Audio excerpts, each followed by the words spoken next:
Salut les gars et bienvenue pour ce 12e épisode d'Alter Ego. Si jamais tu n'as pas vu le dernier épisode, c'était sur Shai et Rihanna. Aujourd'hui, on va parler de deux duos légendaires, PNL et Daft Punk. Imagine un monde où deux frères du 91 et deux robots parisiens seraient les deux faces cachées d'une même entité artistique. Une forme de mythe moderne, né dans le silence et façonné par l'image. Pas d'interview, pas de clash, rien. Juste des œuvres et une ambiance.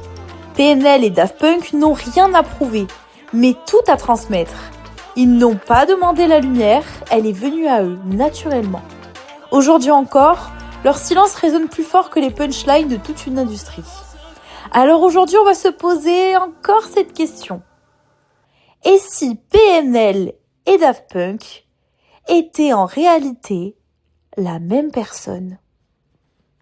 Chapitre 1, les origines. PNL, c'est Ademo Tariq, né en 1986, et NOS Nabil, né en 1989 dans une famille marquée par la précarité, l'inégalité et les absences. Ils grandissent dans la cité d'Artéré à Corbeil-Essonnes, un quartier souvent stigmatisé, mais qu'ils ont transformé en décor mythique de leur univers. Leur premier album, Le Monde Chico, sort en 2015. Mais c'est dans la légende en 2016 qui explose tous les compteurs. Disque de diamant en un an, plus d'1 million d'exemplaires vendus, streaming inclus. Une success story sans featuring, sans médias, sans concession. Dans ma bulle, oh shit, le shit, bulle, personne qui l'arrête. Penalty, je souris au gardien, et Goya mon clé dans l'arène. S'ils sont retournés comme papa, mes affaires, du sucre dans ma bouche amère. La mif sous un soleil plein, on touche le salaire. Les Daft Punk, eux, se forment à Paris en 1993. Thomas Bangalter et Guy Manuel de Homem Christo sont alors deux ados férus de rock et de house. En 1997, leur premier album Homework atteint le top 10 au Royaume-Uni.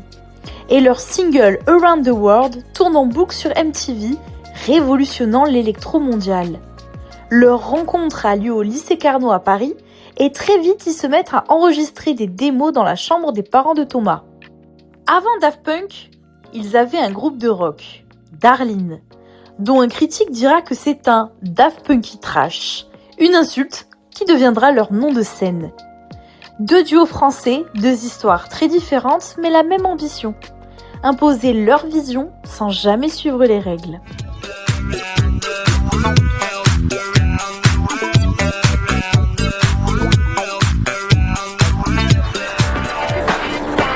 Okay, clean break, stay here.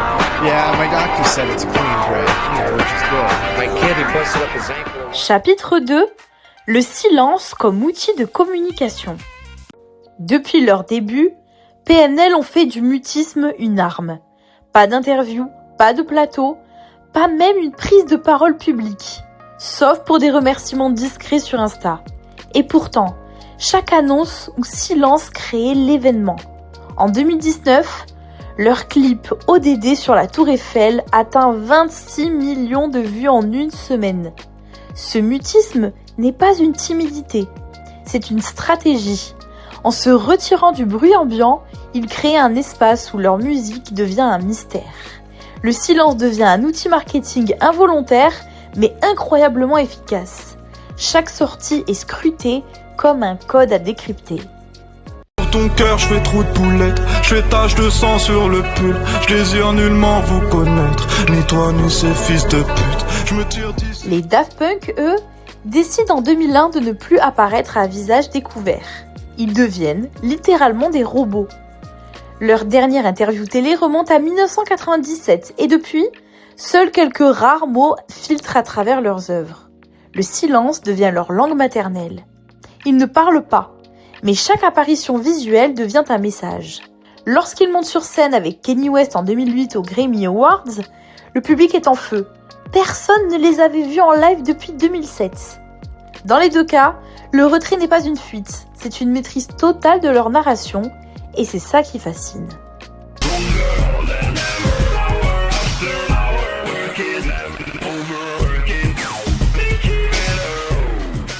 Chapitre 3. L'image plus forte que le discours. Chez PNL, chaque clip est une super production. Naa, Onizuka, jusqu'au dernier gramme, forment un court-métrage de plus de 30 minutes diffusé au cinéma. ODD, tourné au sommet de la Tour Eiffel, mobilise des équipes dignes d'un long-métrage. Résultat, 100 millions de vues et une identité visuelle unique. Leur esthétique mêle grands espaces, mélancolie urbaine et référence à la culture japonaise, aux jeux vidéo ou à Dragon Ball Z. Ils racontent une histoire sans jamais prononcer une phrase hors musique. Leurs clips sont des mondes. Daft Punk aussi font de chaque visuel un événement. En 2003, ils collaborent avec Leiji Matsumoto pour faire de Discovery un animé entier. Interstellar 5555. En 2013, leur teaser pour Random Access Memories à Coachella déclenche une hype mondiale. Et leur vidéo épilogue, postée en 2021 pour annoncer leur séparation, culmine à plus de 30 millions de vues. Même leurs casques sont pensés comme une œuvre d'art. Conçus avec des LED et des systèmes de ventilation, ils coûtent plus de 65 000 $ chacun. Ils transforment leur corps en extension de leur musique. Ils ont compris avant tout le monde que dans un monde saturé de mots, l'image vaut 1000 discours. Chapitre 4. L'indépendance artistique totale. PNL ont fondé leur propre label, QLF Records. Ils contrôlent chaque étape de création, de l'écriture à la post-production. Ils financent eux-mêmes leurs clips, choisissent leurs producteurs, leurs dates et ne rendent de compte à personne. Deux Frères sort sans promo. 113 214 ventes en première semaine. Même sur scène, ils imposent leurs règles. Leur premier concert à Bercy n'est qu'un point d'orgue logique. Un show millimétré, scénarisé, où chaque détail est calibré comme une scène de film. Zéro discours, juste un voyage visuel et sonore. Daft Punk, eux aussi, ont refusé toutes les sirènes du business classique. Leur label Daft Life leur permet de conserver tous les droits artistiques. Random Access Memories a été enregistré avec des musiciens live dans les studios les plus chers du monde, sans aucune pression commerciale. Ils ont même refusé des millions pour faire des tournées ou prêter leur image à des marques. Leur refus de participer à des projets publicitaires, comme pour Apple, Adidas ou Coca-Cola, a renforcé leur aura. Ils préfèrent miser sur des collaborations musicales haut de gamme, comme celle avec Giorgio Moroder ou Pharrell Williams. Dans un monde qui mise tout sur l'instantanéité et la viralité, ils ont fait le choix de l'art pur, sans filtre, sans compromis, sans algorithme. Chapitre 5. Une fanbase mondiale sans promo. PNL vend de sans parler. En 2016, Dans la légende, bat des records de précommande sur iTunes, sans même qu'un média en parle. En 2020, Deux Frères dépassent les 200 000 ventes en 2 semaines. Et ça, sans une interview, sans une affiche dans le métro. Les fans traduisent leurs textes, analysent chaque ligne, montent des fanpages en Indonésie, au Maroc ou au Canada. Ils sont devenus une religion. Même leur silence devient un sujet d'article. Et sur Spotify, c'est plus de 4,5 millions d'auditeurs mensuels réguliers. Daft Punk, c'est encore plus mondial. Plus de 12 millions de disques vendus. Des Grammy Awards à l'appel, dont album de l'année en 2014. C'est une communauté intergénérationnelle.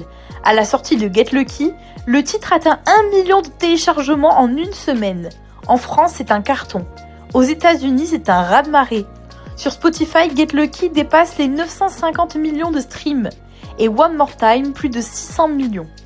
Même 10 ans après, chaque remix, chaque rumeur de retour secoue Internet. Ces duos sont la preuve qu'on peut créer un phénomène mondial sans 1 minute d'interview, sans plan de com', juste par la force d'un univers cohérent. Chapitre 6. Devenir une légende sans se montrer. Dans un monde où tout le monde veut exister numériquement, eux ont choisi la disparition. Pas de facecam, pas de vlog, pas de story TikTok. Et pourtant, chaque apparition fait trembler Internet. Chaque silence est scruté comme un message codé. PNL, ce sont des hommes devenus concepts. Leurs visages sont connus, mais leur voix reste rare. Leur storytelling se construit à l'envers. Plus ils se taisent, plus on les écoute. Plus ils s'effacent, plus ils deviennent gigantesques. Les Daft Punk, eux, sont allés encore plus loin. Ils ont quitté la scène sans prévenir, avec une vidéo de 7 minutes postée sur YouTube.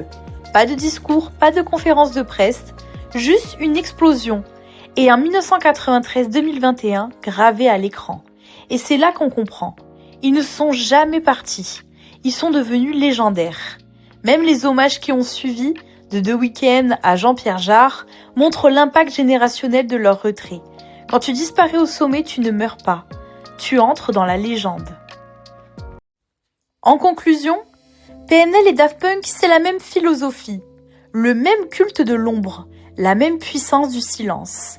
Deux duos, deux générations, une seule et même façon de devenir immortel, en ne disant rien et en laissant leur art tout dire. J'espère que cette vidéo t'a plu, n'hésite pas à laisser un like et t'abonner pour soutenir la chaîne. Dans le prochain épisode, on va parler d'un autre rappeur.